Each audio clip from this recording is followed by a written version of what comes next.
Graça e paz, o Senhor é contigo. Vamos orar?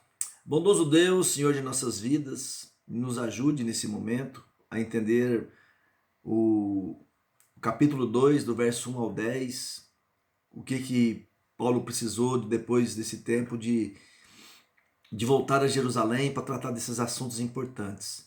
E o que podemos aplicar para nós hoje, e o que naquela época serviu para eles e o que a gente pode contextualizar no nosso tempo hoje. No nome de Jesus, somos gratos a Ti, somos gratos porque sabemos que tem guardado-nos nesse tempo ruim e tem nos protegido. E graças te damos porque Tu és o nosso Deus. Em nome de Jesus, amém. Então, amados, hoje nós tratamos do testemunho de Paulo, nós falamos do testemunho de Paulo, né? Primeiro foi a abordagem dele, depois o testemunho que ele passa, e agora, nesse momento, nós vamos tratar de Paulo nos retoma 14 anos depois de sua conversão, para falar alguma coisa importante para nós. Então quero ler esses 10 versículos e a gente vai discorrendo neles. Então, 14 anos depois, subi outra vez a Jerusalém com Barnabé, levando também a Tito.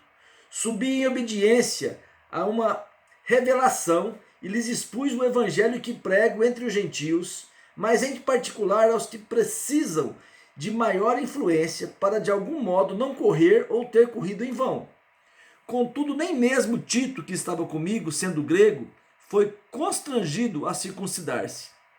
E isto por causa dos falsos irmãos que se entremeteram com a fim de espreitar a nossa liberdade que temos em Cristo Jesus e reduzir-nos à escravidão, aos quais nem ainda por uma hora nos submetemos, para que a verdade do evangelho permanecesse entre vós. E quanto àqueles que pareciam ser de maior influência, quais tenham sido outrora, não me interessa. Deus não aceita a aparência do homem. Esses, digo, que me apreciam ser alguma coisa. Esses digo que me pareciam ser alguma coisa. Nada me acrescentaram. Antes, pelo contrário, quando viram que o evangelho da incircuncisão me fora confiado como a Pedro o da circuncisão. Pois aquele que operou eficazmente em Pedro para o apostolado da circuncisão, também operou eficazmente em mim para com os dos gentios. Vou molhar a garganta aqui. E quando conheceram a graça que me foi dada, Tiago, Cefas e João, que eram reputados colunas, me estenderam a mim e a Barnabé a destra de comunhão, a fim de que nós fôssemos para os gentios e eles para a circuncisão, recomendando-nos somente que nos lembrássemos dos pobres e os que também me esforcei por fazer, né? Então ele fala. Então qual era o problema ali? Alguns acreditavam que todos tinham que converter ao judaísmo para ser cristão. Então é o que nós vamos ver hoje nesse capítulo 2, né? Isso é importante. Então, como eu disse, Paulo agora, 14 anos após sua conversão, ele vai para Jerusalém, levando Barnabé e Tito. Havia um problema para ser tratado naquele momento, né? A gente tem que entender isso. Um problema. E ele vai ter uma reunião com todos os apóstolos. Ele vai para Jerusalém convicto de tudo que ele pregava, né? E convicto mesmo de tudo que ele pregava. Mas parece que Paulo, nesse momento, ele está com certo medo. Parece que na hora dele conversar com os apóstolos, ele estava assim meio temeroso. Mas Paulo sempre foi ousado, temeroso não, corajoso, né? Melhor dizendo. Paulo sempre foi corajoso. Por que Paulo está assim um pouco temeroso, melhor dizendo, né? Ele pregou o evangelho com muita convicção, dizendo que ele recebeu esse evangelho do próprio Jesus. Então o medo de Paulo não era medo de eu estar errado, ou pela falta de convicção. Mas o grande medo do apóstolo Paulo é que talvez os apóstolos deixassem de seguir, né, o verdadeiro evangelho, causando uma divisão na igreja. O medo dele é como se ele tivesse assim corrido inutilmente. Ele fala aqui, aqui no verso 2, de algum modo não corre ou ter corrido em vão. Parece que Paulo ficou preocupado com isso, né? A gente tem que entender isso. Muitos falsos mestres, falsas pessoas começaram a dizer que o evangelho que Paulo pregava era um evangelho diferente, um evangelho falso. E se os apóstolos, olha bem, vamos pensar bem, se os apóstolos dissessem que o evangelho de Paulo era falso, isso traria um grande prejuízo, traria uma grande divisão na igreja. Paulo sentiria que teria corrido inutilmente, né? E os frutos que ele deu poderiam ser perdidos. Então ele não tá, o medo dele não é do evangelho que ele prega. O medo de Paulo era o medo de ter uma grande desunião, uma grande separação. E o que estava acontecendo? O que estava acontecendo naquele momento? Então, para a gente entender, por um lado, existiam judeus, cristãos, que exigiam mesmo que todas as pessoas deveriam se converter ao judaísmo. Então, quando o evangelho fosse pregado para as pessoas, olha como que é a coisa. Pessoas que não são judias, elas deveriam converter a cultura judaica, mudar a maneira que eles viviam, olha, a maneira que eles viviam, tinha que se circuncidar, tinha que obedecer todas as leis, guardar tudo do jeito dos judeus. E Paulo chega e diz, não, o evangelho é da graça, é para todos os povos, todas as etnias, todo tipo de pessoa, para todos os povos, todas as culturas. Olha a diferença do evangelho. O evangelho coloca todo mundo no mesmo lugar. No evangelho não existe racismo, não existe pretensão de alguém ser melhor que alguém. Então Paulo dizia que não existia algo mais que nós pudéssemos fazer para que Jesus nos amássemos mais, ou nada que pudéssemos fazer para que ele deixasse de nos amar. No versículo 4 e no versículo 5, Paulo vai dizer que o verdadeiro evangelho está em jogo. Então, se os apóstolos ficassem do lado dos falsos mestres, olha o grande perigo, hein? Se os apóstolos ficassem do lado dos falsos mestres para agradar as pessoas, né? Dissesse que o evangelho que Paulo pregava não era o correto, isso causaria, gente, uma divisão, um racha, um quebra. Tá entendendo? Por que Paulo estava temeroso? Porque Paulo tinha convicção que o evangelho dele era verdadeiro. Porque se os apóstolos dissessem que todos tinham que converter ao judaísmo, olha o perigo. Existiriam duas igrejas. A igreja que dizeria que todos os cristãos tinham que ser judeus, e a igreja que todos, independente de cultura, de raça. Aí, olha como que Paulo é assim inteligente, perspicaz. Ele leva Tito, porque Tito não era judeu, Tito ele era grego, Tito ele não precisou de circuncidar, nem os apóstolos cobraram isso dele. Ele foi convertido ao cristianismo, então, como eu disse, ele não foi circuncidado, mas estava ali diante dos apóstolos, testemunho vivo, bíblico, que o evangelho transforma, que o evangelho muda a pessoa. Olha que maravilha.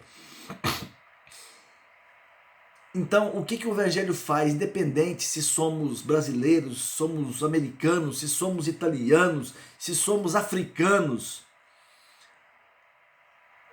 não existe necessidade que a gente se converta, aceita o judaísmo para sermos cristãos. Gente, não existe o evangelho do algo mais.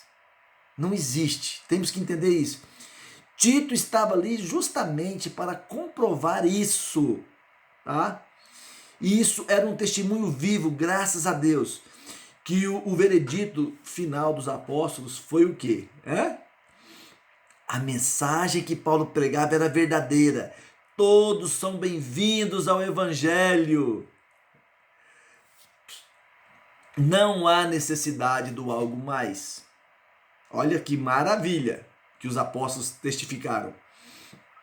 Não há necessidade que se converta ao judaísmo, que haja circuncisão, que venha cumprir aquelas velhas leis, que venha cumprir aqueles ritos, para que Deus nos ame, para que Deus nos aceite. Não há nada, não precisava daquele peso, colocar aquele peso de escravizar. Paulo chega a escravizar-nos, né?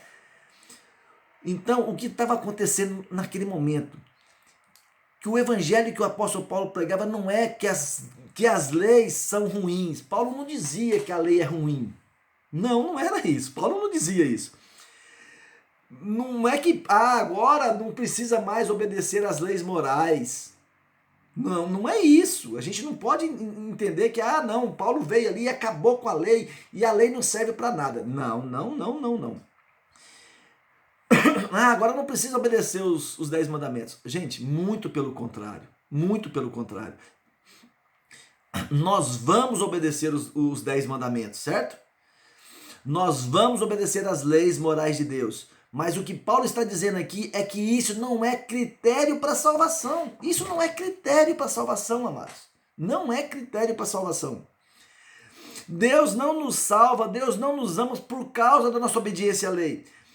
Paulo diz que as leis de Moisés só servem para mostrar que nós não conseguimos obedecer todas as leis. Vamos fazer uma comparação? Qual que era o primeiro mandamento? Amarás o Senhor teu Deus, né? Acima de todas as coisas. Fala em verdade. Você consegue amar a Deus acima de todas as coisas? Consegue mesmo? Reflita.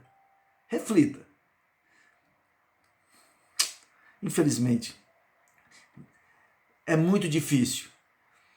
O primeiro mandamento, amar o Senhor teu Deus acima de todas as coisas. Se formos sinceros, nós não conseguimos. Quando nós pegamos todos os 10 mandamentos, será que nós conseguimos obedecer todos os 10 mandamentos? Então foi justamente isso que Paulo dizia, que os 10 mandamentos, as leis, eles serviam para mostrar que nós não conseguimos cumprir exatamente, que nós não conseguimos agradar a Deus simplesmente com as nossas ações. Mas o Evangelho nos diz que Jesus nos tornou justo, nos justificou, que ele cumpriu toda a lei ali na cruz do Calvário.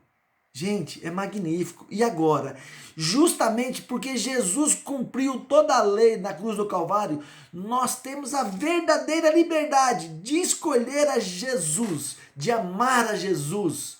Olha, nós temos o privilégio de amar a Jesus, de termos a gratidão, de escolher caminhar, parecer cada vez mais com Jesus, porque Jesus, já cumpriu toda a lei por mim. Eu não consigo, mas ele cumpriu toda a lei por mim. Mas os falsos mestres, o outro evangelho que Paulo denunciava, só nos leva à escravidão. Só nos leva à escravidão. Porque nós nos tornamos escravos de regras, de coisas criadas por homens. Somos escravos da lei. Quando nós não entendemos o evangelho da graça de Deus, quando achamos que devemos conquistar o amor de Deus através de nossas ações, o que acontece é que nós estamos correndo infinitamente numa esteira de culpa e de insegurança. Nós sempre estaremos no sentido de culpados, sempre estaremos no sentido culpados e precisamos de fazer mais coisas para que Deus me ame. Para que coisas que Deus me aceite. Eu não vou libertar da minha culpa, eu não vou libertar de nada. Era isso que aquele pessoal de Jerusalém estava querendo colocar nas costas das pessoas. Mas Paulo nos ensina coisas maravilhosas na verdadeira unidade. Paulo nos ensina coisas maravilhosas, que podemos caminhar juntos na verdadeira unidade. É maravilhoso, irmãos. Numa época em que nós vivemos entre rixas de igrejas, de denominações, de tantas coisas que Cada vez mais pastores discutem com outros, dividem a igreja, uns pensam de um jeito, outros pensam de outro. Gente, o que tem acontecido no meio das denominações, divisões, é coisas horríveis. São coisas horríveis. Igrejas, ultimamente, muitas igrejas que eu tenho observado que nasceram de uma cisão, de uma briga, de uma ruptura. Dá pra gente ficar com o coração partido. Gente, a maioria das igrejas que têm sido plantadas, elas vêm literalmente de uma divisão. Por onde vou? As igrejas estão nascendo por causa de divisões e não pelo aquele desejo de plantar novas igrejas, que era o desejo bíblico, né? O pastor não concorda com o pastor, ele sai, planta outra igreja, e pessoas plantando novas igrejas por rixas, não preocupado em preservar o verdadeiro evangelho, a unidade em Cristo. E se a gente for observar, o que Paulo nos ensina é que a igreja não se divide. A igreja não se racha por causa de preferências culturais. Os judeus, eles não queriam aceitar os gentios por causa de preconceitos raciais, de diferenças culturais. Jamais nós podemos impor a nossa cultura a outras pessoas de outras culturas. Jamais podemos separar nossas igrejas por maneiras diferentes de agir, de pensar, de se comportar culturalmente. E a segunda coisa que aprendemos nessa história é que existem chamados específicos, específicos. Os apóstolos ali de Jerusalém, eles tinham um chamado para pregar o evangelho para os judeus. O apóstolo Paulo, ele tinha o chamado para pregar o evangelho aos não-judeus. Ele diz aqui muito claro que Pedro era o da circuncisão, ele foi chamado para a incircuncisão. Então cada um tem um chamado diferente. Nós temos que entender isso. E nós devemos reconhecer essas diferenças de chamados. Não causar divisão. Caminhar em unidade. Mesmo com as diferenças de chamado, irmãos, nós temos que entender que cada um tem um chamado e existem diferenças culturais. Dentro da nossa comunidade existem mesmo pessoas que são chamadas para pregar. Imagine aquelas pessoas que são chamadas a pregar os marginalizados, as pessoas de pouca cultura. Tem pessoas com esse chamado e tem pessoas que têm chamado para pregar aos ricos, milionários, que são um nível diferente, um vocabulário diferente. Nós temos que entender isso. E, literalmente, saber que tem pastores que pregam no interiorzinho bem pobre, pastores que pregam em grandes metrópoles, com gente de uma renda per capita muito alta, alguns que vivem abaixo de um salário mínimo. É uma diferença muito grande, principalmente cultural. Com certeza, essas pessoas, como eu citei, vão ter uma linguagem, costumes muito diferente um dos outros. Se eu vou pregar aos marginalizados, o linguajar é diferente. Então pessoas terão chamados para pegar pessoas muito ricas, ela vai ter outra postura, uma outra maneira, até o automóvel que ela que ela dirige, a roupa que ela veste. Gente, Paulo é a grande prova disso aí. Paulo diz assim: fiz-me judeu para ganhar os judeus, fiz-me gentil para ganhar os gentios. Ou gentil ou não judeus. E isso faz parte da diversidade que existe dentro da própria unidade da Igreja de Jesus Cristo. Nós precisamos, como igreja, assim, se contextualizar, se adaptar às necessidades das pessoas e a maneira com que nós pregamos o evangelho para as pessoas. Nossa linguagem, nós temos um perigo muito grande. Corremos dois riscos, tá? Dois riscos nisso aí. O risco de não nos adaptar de maneira nenhuma à igreja, e a igreja não consegue se contextualizar as necessidades e as perguntas que estão sendo feitas hoje em dia. Existem muitas igrejas que estão preparadas ao evangelho de 2 séculos atrás. Se existisse alguém que entrasse numa máquina do tempo, naquele carro da máquina do tempo e viesse para hoje, entrasse numa igreja, ele se sente totalmente em casa. A mensagem faz todo sentido a ele. Porque existem comunidades que têm de resistência, de contextualizar com o novo, com o aqui e agora. E isso é errado.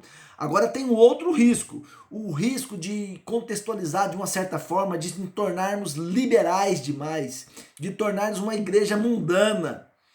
Uma igreja que faz coisas do mundo para atrair pessoas e não o evangelho da graça ou o evangelho do arrependimento. Isso é um grande perigo. Nós temos que entender isso. Pessoas que ofendem e a gente acaba tornando muito liberal. Nós não podemos deixar de nos adaptar, de nos contextualizar com a realidade vamos colocar assim, do ano de 2020, da década que estamos agora, entrando numa nova década, né? E Paulo fazia exatamente isso. Paulo mostrava que a igreja deveria continuar unida, continuar em unidade. E uma terceira coisa que aprendemos, a necessidade que a igreja de ter uma unidade é no cuidado aos pobres. Olha, gente, é muito interessante. Aqui o versículo 10, olha só, recomendando-nos somente que nos lembrássemos dos pobres e também me esforcei por fazer. Paulo diz assim, já que eu fui recomendado, veja bem, parece que houve ali 2 reuniões, Paulo com a igreja ali, trataram de assuntos, depois a gente vê aqui bem claro que essa reunião depois teve aqui, ó, teve uma reunião interessante aqui, parece que mais concisa. Onde está aqui, gente? Foi com Pedro, com Tiago e com João. Ele cita aqui no verso 9. E quando conheceram a graça que me foi dada, Tiago, Cefas e João, que eram reputados colunas, me estenderam a mim e a Barnabé a destra da comunhão, a fim de que fôssemos para os gentios e eles para os da circuncisão, mostrando que tem 2 tipos, né? Aqueles que vai para um povo, que ele vai para o outro. Então precisamos entender isso, né? Então parece que houve 2 reuniões ali, mas era interessante. A igreja tem que cuidar dos pobres. É uma tarefa da igreja. Por isso que Paulo foi recomendado por essas colunas aqui, ó, João, Pedro, que fala Cefas é Pedro, e Tiago, que Tiago é irmão de Jesus. Tiago era bispo em Jerusalém, tá, gente? Então o apóstolo Paulo diz que a única exigência que os apóstolos fizeram para ele foi que ele continuasse cuidando dos pobres. Isso é importantíssimo, amados. Depois de todas aquelas crises, a única coisa que o apóstolo pede para Paulo, não esqueça, continue cuidando dos pobres. Ou seja, toda a igreja de Jesus, independente de onde esteja, de qual cultura, de qual chamado que ela tenha, ela deve se preocupar com a pregação do evangelho para os pobres. Ela deve preocupar com a injustiça social. Nós temos que ser relevantes de trazer respostas, de fazer interações com o pobre, a viúva, o órfão, o estrangeiro. São as pessoas mais marginalizadas que Deus pediu para a gente cuidar dessas pessoas. Nós devemos sim caminhar em unidade, amados. Nós temos que pensar nisso, caminhar em unidade com todos os cristãos, mas existem os falsos cristãos. É uma advertência aqui, ó. Existem os falsos cristãos, as seitas heréticas que pregam outro evangelho. E, infelizmente, nós temos que a esses falsos mestres, o apóstolo Paulo não estava disposto a caminhar com unidade. Eu não estou disposto a caminhar em unidade. O que a Bíblia diz que eu tenho que amar essas pessoas, que eu tenho que fazer o possível até para cuidar delas, mas que eu não vou andar em unidade com quem prega um evangelho alheio. É Jesus Cristo que salva, mas também tem que guardar o sábado. É Jesus Cristo que salva, mas você não pode doar sangue, você não pode fazer tal coisa, você tem que vestir uma roupa assim, você não pode falar isso, você tem que ser... Eu não estou disposto a andar em unidade com seitas. Isso é uma coisa interessante. É muito interessante, porque existe um limite, amados. Existe um limite. A partir do momento que se corrompe o verdadeiro evangelho, a partir do momento que ensina um outro evangelho, aí tem que ter muito cuidado de tentar caminhar com essas pessoas. Ah, se você não falar em línguas, você não é tal. Não concordo. Ah, se você não for que profetizar, que guardar sonhos, não, isso é outro evangelho. Eu não tenho unidade com essas pessoas. Nós devemos amá-los, devemos pregar o verdadeiro evangelho, ter uma voz profética em amor, mas não caminhar junto. Outro evangelho não podemos. São as preciosas lições que aprendemos com o apóstolo Paulo ali em Jerusalém. Espero que vocês estejam entendendo que o que Paulo está tratando aqui. Então nós tiramos lições maravilhosas do verso 1 ao 10. São lições fantásticas que não podemos negociar, que podemos aprender, que podemos entender. Amém? Deus abençoe. E infelizmente eu toquei aqui, apagou aqui uma luz. Deus abençoe a você. Deus dê um bom domingo, dê uma semana de muita assim, prosperidade na palavra do Senhor, né? Que prosperidade melhor essa do que conhecer um pouco mais a palavra do Senhor, guardar no seu coração, ter uma intimidade com Deus, né? Eu vou dizer uma coisa, uma live que eu fiz essa semana, eu sei que ficou um pouco comprido, apertei de novo aqui, ficou um pouco comprido, mas nós conhecemos o Salmo 23, verso 1, o Senhor é meu pastor e não me falta. Ali do texto sagrado, tanto estudar, até comentei com o Helder essa semana. Adonai Roi Lo Exar. Adonai Roi Lo Exai. Ali Adonai é o meu Deus. Roi que é meu amigo íntimo. E Lo é não. E Exai o verbo está no futuro mesmo, faltará. Então, eu deixo essa frase para vocês para a gente encerrar. O meu Deus, que é meu amigo íntimo, não me faltará. Deus abençoe, tenha uma ótima semana.